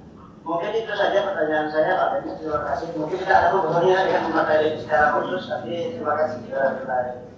Assalamualaikum warahmatullahi wabarakatuh. Waalaikumsalam warahmatullahi wabarakatuh. Dari Pak Masyhur Palembang, ada aksara, ada ejaan. Kalau kita perhatikan misalnya definisi dari huruf ketika diberikan oleh KBBI itu merujuk kepada aksara, yaitu huruf berupa tulisan. Kemudian ada lagi yang mendefinisikan berupa tadi penyusun lafaz. Nah, ini berarti merujuk kepada dua tingkatan ataupun dua eksistensi huruf. Ada huruf pada tingkatan penulisan, ini yang disebut oleh Pak Masyhur tadi dengan aksara. Ada lagi huruf pada tingkatan lafaz, jadi wujudnya wujud lafzi, itu ejaan. Jadi kita yang mengeja huruf tersebut. Ada lagi huruf pada tingkatan imajinasi kita, ada lagi huruf pada tingkatan konsep. Nah, yang tadi yang aksara itu berarti huruf pada tingkatan tulisan. Para praktisi ilmu huruf ketika akan menstimulasi terjadi peristiwa, mereka wajib untuk menggunakan tulis aksara tadi. Ditulis pada wajah tertentu, pada waktu tertentu dengan tinta tertentu. Nah, seperti Muhyiddin jelaskan tadi, kalau kamu tulis pada bulan pada posisi manzilah pada zodiak, dia akan mendapatkan dua kekuatan, mempunyai 4 kekuatan. Kemudian mereka pun melafazkannya. Misalnya sudah menulis tadi misalnya Bismillahirrahmanirrahim, mereka lafazkan Bismillahirrahmanirrahim, lalu mereka membayangkan kemudian tulisan tersebut. Semakin banyak yang terlibat tulisan, ucapan, kemudian bayangan kita, semakin kuat pengaruh dari huruf tersebut. Jadi itu Pak Masyhur, bahwa yang disebut aksara tadi tulisan pada tingkatan wujud katbi, penulisan. Lagi dia punya tingkatan lafzi, yaitu mungkin ejaan tadi. Dan satu lagi belum disebutkan, yang tingkatan imajinasi dan tingkatan konsep universal. Di sini ada pertanyaan, kalau ini hasil kasyfiyah, penglihatan langsung, mengapa ada perbedaan kuantitas dan kualitas huruf dari tokoh ilmu huruf, seperti adanya ahli huruf Maghrib, ahli huruf Masyriq? Ya, benar. Ibn Arabi juga menulis bahwa ini urutan dari huruf-huruf orang-orang yang ada di Masyriq. Ini huruf orang yang ada di Maghrib. Nah ini saya pikir ini bisa jadi penelitian baru. Penelitian baru yang meneliti apa yang menjadi penyebab terjadinya perbedaan kasyaf pada derajat alam imajinal menyangkut huruf tersebut. Dia bilang huruf ba, huruf alif misalnya. Dan kasyaf yang bersifat maknawi menyangkut pengertian atau makna di balik huruf tersebut. Ini belum ada yang menulis. Di bagian tertarik itu silakan bisa menulis. Tapi kasyaf para urafa memang terjadi perbedaan. Contoh misalnya Said Haidar Amuli ketika membuat pengantar tafsirnya, beliau membandingkan kasyafnya dengan kasyaf Al-Kashani dan juga kasyafnya dengan kasyaf Muhyiddin Ibn Arabi. Memang bisa terjadi perbedaan Al-Kasyaf. Nah, apa yang menyebabkan perbedaan tersebut? Ini saya belum meneliti secara mendalam. Apakah memang yang dilihat itu pada derajat tertentu yang berbeda? Karena 5 alam itu disebut alam universal. Tapi perincian pada universal itu partikular-partikular, itu tidak ada yang bisa menghitung kecuali Allah. Sementara kasyaf yang dialami oleh para urafa ini semuanya bersifat partikular. Jadi bisa jadi Muhyiddin di tingkatan misalnya 5 melihat satu entitas, yang melihat pada tingkatan 6 melihat entitas yang lain lagi, padahal mereka sebenarnya tajalli pada tingkatan urutan vertikal dari sumber yang sama, tapi penampakannya secara formanya bisa berbeda. Nah, ini perlu nih peneliti. Ini saya sarankan yang bertanya ini untuk bisa membuat penelitian menyangkut apa sebenarnya yang menjadi penyebab terjadi perbedaan kasyaf. Apakah perbedaan itu ada pada realitas eksternalnya atau pada penerimanya ini, yaitu campur tangannya tadi fakultas mutakhayyilah dalam kasyaf tersebut. Nah, karena itu mereka selalu menjadikan hakim untuk menilai kebenaran kasyaf mereka, yaitu kasyaf yang sempurna, yaitu kasyaf Nabi Muhammad Sallallahu Alaihi Wasallam. Sebab tadi mungkin saja terjadi perbedaan, harus ada yang kasyafnya tadi bersifat badihi, kita mengakuinya secara badihi. Mendengar penjelasan Ustaz tadi ada kualitas huruf, mencermati penjelasan Ustaz Beni, kualitas itu tidak bisa hadir mandiri tapi dikondisikan seperti lokasi bulan tinta tertentu. Bukan kuantitas atau kualitas yang dikondisikan oleh posisi bulan pada manzilah pada zodiak, bukan. Kuantitas dari kualitas huruf itu sudah tidak berubah lagi. Huruf alif misalnya kuantitasnya 1, huruf ba kuantitasnya 2. Yang membuat terjadi perbedaan tersebut dalam hal ketika kita menulis, kekuatan apakah yang datang ke tulisan kita itu. Kalau kita menulis misalnya pada bulan tanggal 1 misalnya, pada tanggal 1 tersebut kita mendapatkan 4 kekuatan. Yang pertama kekuatan zat bulan tadi, yang kedua adalah kekuatan sinar bulan, yang ketiga misalnya posisi bulan di manzilah ar-rosya misalnya, kekuatan manzilah tersebut. Sama ar-rosya ini pada posisi misalnya rasi bintang Taurus, dapat kekuatan dari posisi manzilah ar-rosya pada Taurus tersebut. 4 kekuatan tadi. Satu lagi saya lupa bahwa Muhyiddin mengatakan karena bulan secara khusus disebutkan dalam Al-Quran, wal qamara qaddarnahu al-manazila hatta adakan urjunil qadim. Begitu ya. Bulan itu kami tetapkan manzilah bagi dia sampai dia kembali seperti tandan tua. Penyebutan oleh Allah dengan lafaz huruf ilahi kepada bulan memberikan tambahan kekuatan pada bulan dari lafaz ilahi tersebut. Jadi bulan 2 punya kekuatan katanya. Kekuatan tabi'i dan kekuatan karunia Allah Ta'ala dan syukurnya bulan. Oh, kita nggak bisa lihat begitu. Yang tabi'i tadi berarti yang 4 itu. Nah, tambah lagi ada 2 kekuatan itu. Kekuatan syukurnya bulan dan karunia diberikan kepada bulan karena disebutkan secara khusus melalui kalam ilahi. Jadi itu ya. Jadi bukan kuantitas kualitas dipengaruhi oleh posisi, enggak. Tapi kekuatan huruf tersebut, apa yang dia terima itu tergantung dari posisi bulan sama manzilah dan rasi bintang. Assalamualaikum warahmatullahi wabarakatuh. Waalaikumsalam warahmatullahi wabarakatuh. Langsung saja.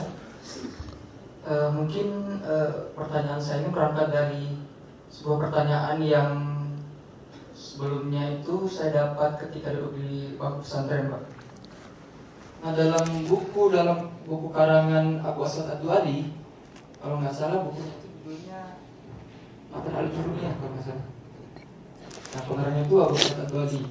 Dalam buku itu sempat menyinggung tentang masalah huruf qasam atau huruf sumpah, yaitu wa, ba, dan ta. Nah, waktu itu dituliskan seperti itu. Pertanyaan saya, apa kandungan dalam ketiga huruf qasam tersebut sehingga huruf waw, ba, dan ta yang diambil sebagai huruf qasam, Pak? Seperti itu mungkin. Terima kasih. Assalamualaikum warahmatullahi wabarakatuh. Baik,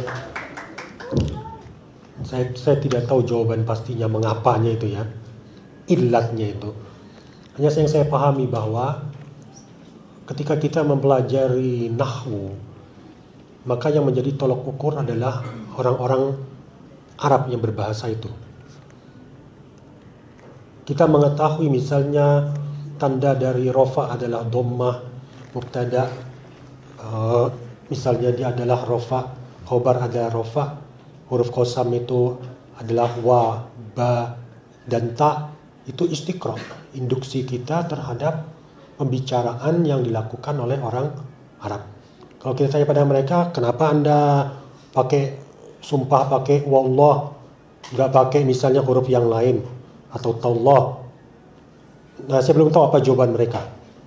Hanya saja ketika sudah kemudian itu menjadi bahasa ilahi, diturunkan kepada kita dan Allah menggunakan bahasa itu, tentu harus ada penelitian yang lain. Mengapa huruf waw, ba, sama ta tadi? Apakah kalaupun tidak diketahui illatnya, diketahui tidak hikmahnya? Nah, untuk yang bahasa ilahi saya belum bisa jawab, belum tahu dan belum meneliti juga. Tapi kalau yang tadi yang bahasa Arab itu menurut saya itu istiqra. Kita menginduksi orang Arab bahasa apa yang biasa mereka pergunakan. Gitu. Baik, terima kasih banyak. Barangkali closing statement, Ustaz? Ya, closing statement dari saya adalah ilmu huruf ini ilmu yang memiliki basis secara ontologis, epistemologis maupun kosmologis yang hanya bisa dibahas pada irfan nazari ataupun tasawuf falsafi. Praktek-praktek ilmu huruf berarti dapat kita lakukan karena telah memiliki basis yang bisa kita percaya atau menjadi sandaran kita. Hanya saja saya tidak menyarankan bagi mereka yang akan mempraktekkan ilmu ini mempraktekkan dari buku. Harus ada gurunya. Sebab guru itu yang nanti akan membuat terjadinya sanad keilmuan, mengalirnya barokah itu kepada orang yang akan mempraktekkan ilmu tersebut. Kalau dari buku nggak akan berhasil.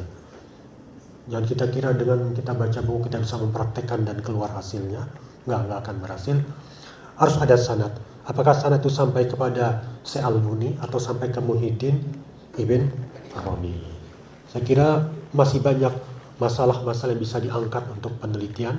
Seperti tadi masalah penggunaan huruf qasam, kemudian wa, ba, dan ta tersebut. Kalau pada perkataan manusia kita istiqra, tapi kenapa Allah menggunakan itu? Apa hikmahnya? Perlu penjelasan. Kemudian kenapa terjadi perbedaan kasyaf dari para khurafah, membuat terjadinya bangunan ilmu ataupun fondasi yang berbeda. Ini pun juga perlu penelitian. Jadi sangat menarik saya kira. Terima kasih atas perhatian semuanya. Mohon maaf atas kekurangan. Assalamualaikum warahmatullahi wabarakatuh. Saya ucapkan terima kasih kepada moderator yang telah memandu berjalannya diskusi pada kali ini. Untuk acara yang terakhir yaitu penutupan. Marilah kita tutup acara ini dengan bersama-sama mengucap Alhamdulillahirabbil alamin. Alhamdulillahirabbil alamin.